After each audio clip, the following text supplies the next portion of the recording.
السلام عليكم ورحمة الله وبركاته.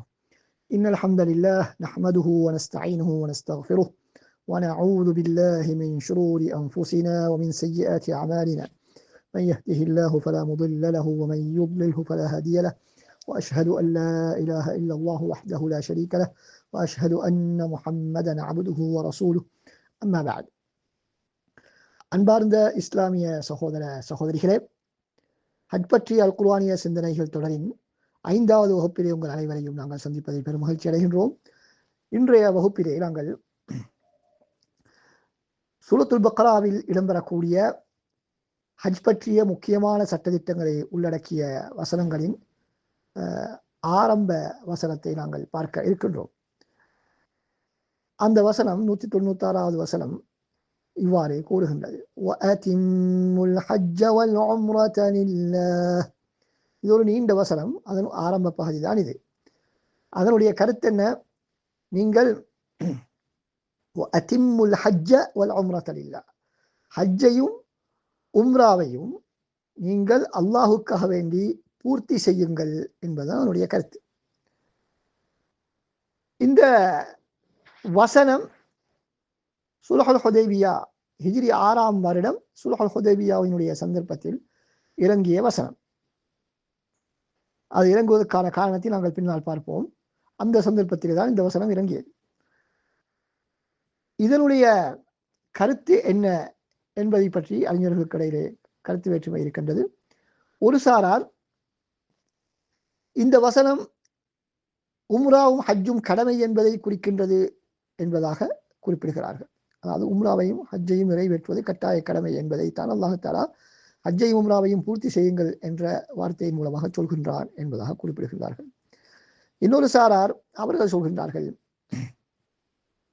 இல்லை, இது ஹஜ்ஜை ஆரம்பித்தவர்கள் அதனை முழுமையாக நிறைவு செய்ய வேண்டும், இடையில் விட்டுவிட முடியாது, இடையிலே அதனை பூர்த்தி செய்யாமல் விட்டுவிடக்கூடாது, ஆரம்பித்தால் முடிக்க வேண்டும் என்று ஏற்கனவே நாங்கள் சொன்ன கருத்தை கூறுகின்றார்கள்.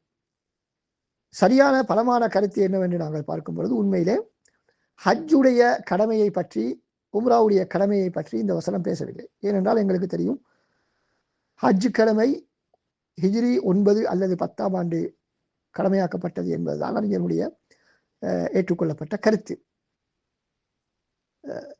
அந்த அடிப்படையிலே இது 6ஆம் ஆண்டு இறங்கிய வசனம். எனவே இந்த நேரத்திலே ஹஜ்ஜு கடமையாக்கப்படுவதற்கு வாய்ப்பே கிடையாது. காரணம் என்னவென்று சொன்னால், அந்த நேரம் மக்கா முழுக்க முழுக்க காஃபிர்களுடைய கட்டுப்பாட்டிலே இருந்தது, முஷ்ரிக்கீன்களுடைய கட்டுப்பாட்டிலே இருந்தது. ஹிஜ்ரி 8ஆம் ஆண்டு தான் நபி ஸல்லல்லாஹு அலைஹி வஸல்லம் அவர்கள் முஸ்லிம்களுடைய கட்டுப்பாட்டுக்கு மக்கா வருகிறது. காஃபிர்களுடைய கட்டுப்பாட்டிலே உள்ள பிரதேசத்திலே ஹஜ்ஜு கடமையை நிறைவேற்றுமாறு அல்லாஹ் சுப்ஹானஹு வ தஆலா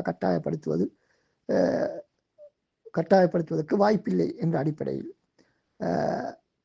இந்த வசனம் கடமையை பற்றி பேசவில்லை. மாற்றமாக ஹஜ்ஜையோ உம்ராவையோ ஆரம்பித்தால் அதனை முழுமையாக முடிக்க வேண்டும் என்பதை பற்றி தான் பேசுகிறது. ஏனென்றால் நாங்கள் ஏற்கனவே பார்த்தோம், ஹஜ் என்ற வணக்கம் இப்ராஹிம் அலைஹிஸ்ஸலாத்துடைய காலத்திலே இருந்து காஃபிர்களிடத்திலே கூட இருந்த ஒரு பழக்கம் தான். அந்த காலத்தில் இருந்த காஃபிர்கள் கூட ஹஜ்ஜுடைய கடமையை ஹஜ்ஜுடைய வணக்கத்தை செய்யக்கூடியவர்களாக இருந்தார்கள், உம்ராவை செய்யக்கூடியவர்களாக இருந்தார்கள். அந்த அடிப்படையிலே தான் நீங்கள் ஆரம்பித்தால் அதனை இடையிலே நிறுத்த வேண்டாம் என்ற கருத்திலே அல்லாஹ் சுப்ஹானஹு வ தஆலா இந்த இடத்திலே கூறுகின்றான். அதே நேரத்தில் எங்களுக்கு தெரியும், ரசூல் ஸல்லல்லாஹு அலைஹி வஸல்லம் அவர்கள் ஹுதைபியாவுடைய உடன்படிக்கை எப்படி ஏற்பட்டது? மதீனாவிலிருந்து மக்காவுக்கு உம்ரா செய்வதற்காக வந்த வழியிலே தான் அவர்களை காஃபிர்கள் இடைமறித்து அவர்களை உம்ரா செய்ய விடாமல் தடுத்த போதுதான் அந்த ஹுதைபியா உடன்படிக்கை ஏற்பட்டது. எனவே ரசூலுல்லாஹ் உம்ராவுடைய பயணத்திலே இருக்கும் பொழுதுதான் இந்த வசனம் இறங்குகிறது. அந்த அடிப்படையிலே நாங்கள் பின்னால் அது இறங்கிய காரணத்தை பார்க்கும் பொழுது, அந்த வசனத்துடைய தொடருடைய விளக்கத்தை பார்க்கும் பொழுது உங்களுக்கு இதனுடைய மேலதிகமான விடயங்கள் தெரிய வரலாம். இப்பொழுது நாங்கள் இந்த குறிப்பிட்ட இந்த பகுதியுடைய விளக்கத்தை மாத்திரம் நாங்கள் பார்ப்போம். ஏற்கனவே சொன்னது போல இந்த வசனம் எங்களுக்கு சொல்லக்கூடிய முக்கியமான விடயம், ஹஜ் உம்ரா ஏனைய இஸ்லாமிய கடமைகளை விட சற்று வித்தியாசமானது. அதில் முக்கியமானது தான் நஃபிலான ஹஜ்ஜாக இருந்தாலும் உம்ராவாக இருந்தாலும் கூட அதனை ஆரம்பித்து விட்டால் இடையில் நாங்கள் எங்களுடைய இஷ்டத்துக்கு ஏற்ப நிறுத்த முடியாது.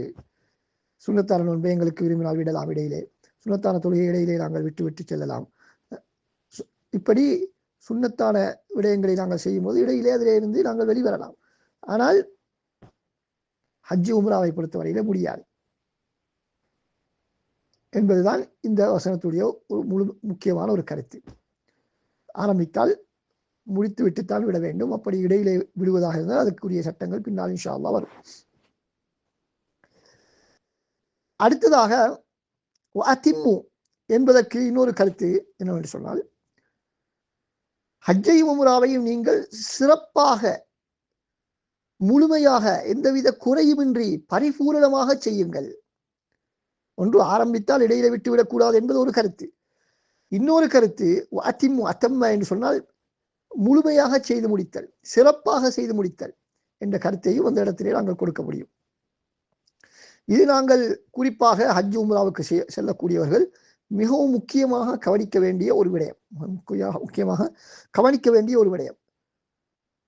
நாங்கள் ஹஜ்ஜையும் உம்ராவையும் செய்யும் பொழுது மிகவும் உள்ளச்சத்தோடு, பயபக்தியோடு, மதிப்போடு, மரியாதையோடு, கண்ணியத்தோடு அந்த வணக்கத்தை நாங்கள் செய்ய வேண்டும். எப்படியாவது கடமையை முடித்து விட வேண்டும், பாரத்தை இறக்கி வைத்து விட வேண்டும் என்பதற்காக நாங்கள் இந்த ஹஜ்ஜையும் உம்ராவையும் செய்யக்கூடாது.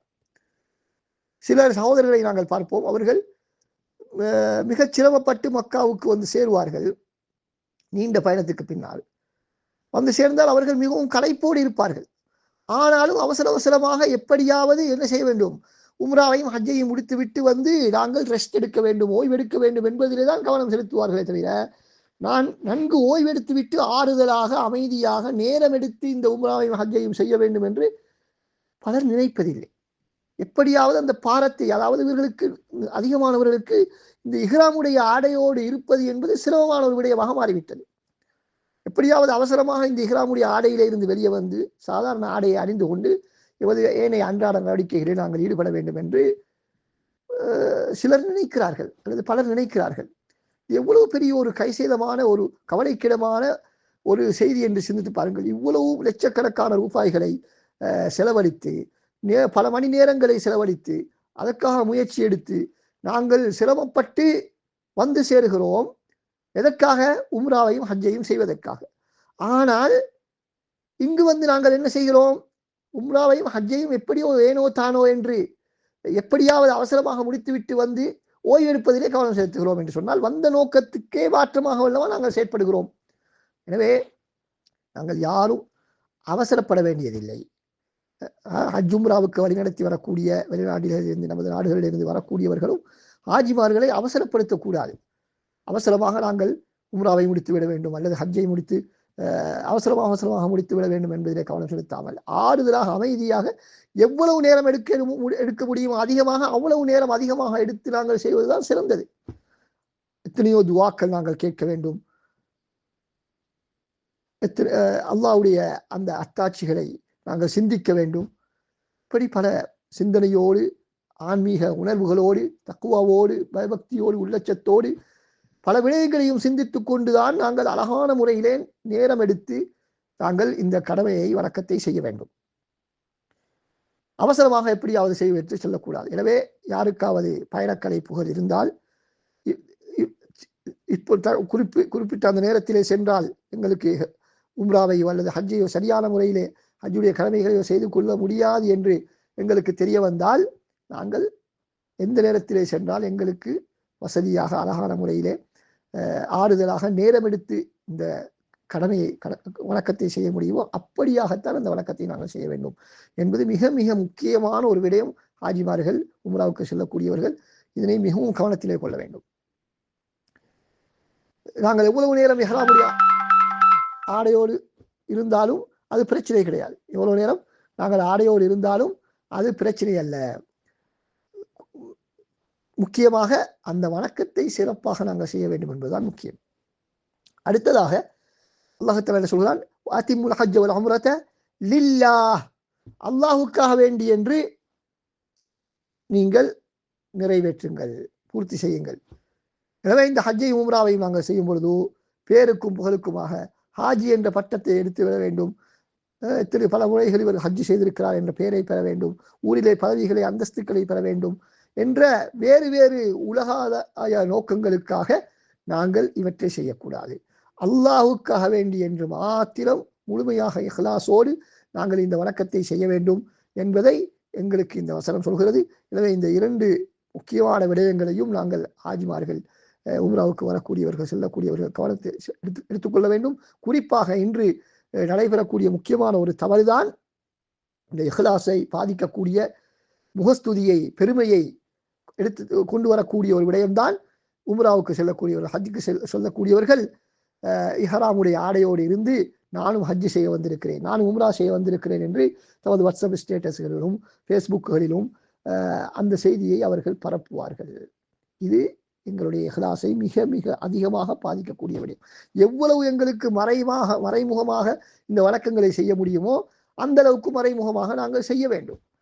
அதை விட்டுவிட்டு நாங்களே எங்களுடைய இஹ்லாஸை பாதிக்கக்கூடிய விடயங்களை செய்து எங்களுடைய நன்மைகளை நாங்கள் குறைத்துக் கொள்ளவோ அல்லது அழித்துக் கொள்ளவோ கூடாது என்பதை நாங்கள் மிக முக்கியமாக கவனம் செலுத்த வேண்டும். எனவே ஹஜ் உம்ராவுக்கு செல்லக்கூடியவர்கள் எங்களுக்கு மிக நெருக்கமானவர்களுக்கு மாத்திரம் அறிவித்துவிட்டு அவர்களுக்கு மாத்திரம் அறிவித்தால் போதுமானது. முழு உலகத்திற்கும் எங்களுடைய ஃபேஸ்புக்கிலே, வாட்ஸ்அப்பிலே போட்டு நாங்கள் சொல்ல வேண்டிய அவசியம் இல்லை. இதன் மூலமாக நாங்கள் எதனை எதிர்பார்க்கிறோம், எதற்காக வேண்டி நாங்கள் அதனை போடுகிறோம் என்பது நாங்கள் ஒவ்வொருவரும் சிந்திக்க வேண்டும். நாங்கள் ஸ்டேட்டஸ்ல போடுவதனால் எங்களுக்கு என்ன கிடைக்க போகிறது, அல்லது ஃபேஸ்புக்கில் போடுவதனால் என்ன கிடைக்க போகிறது?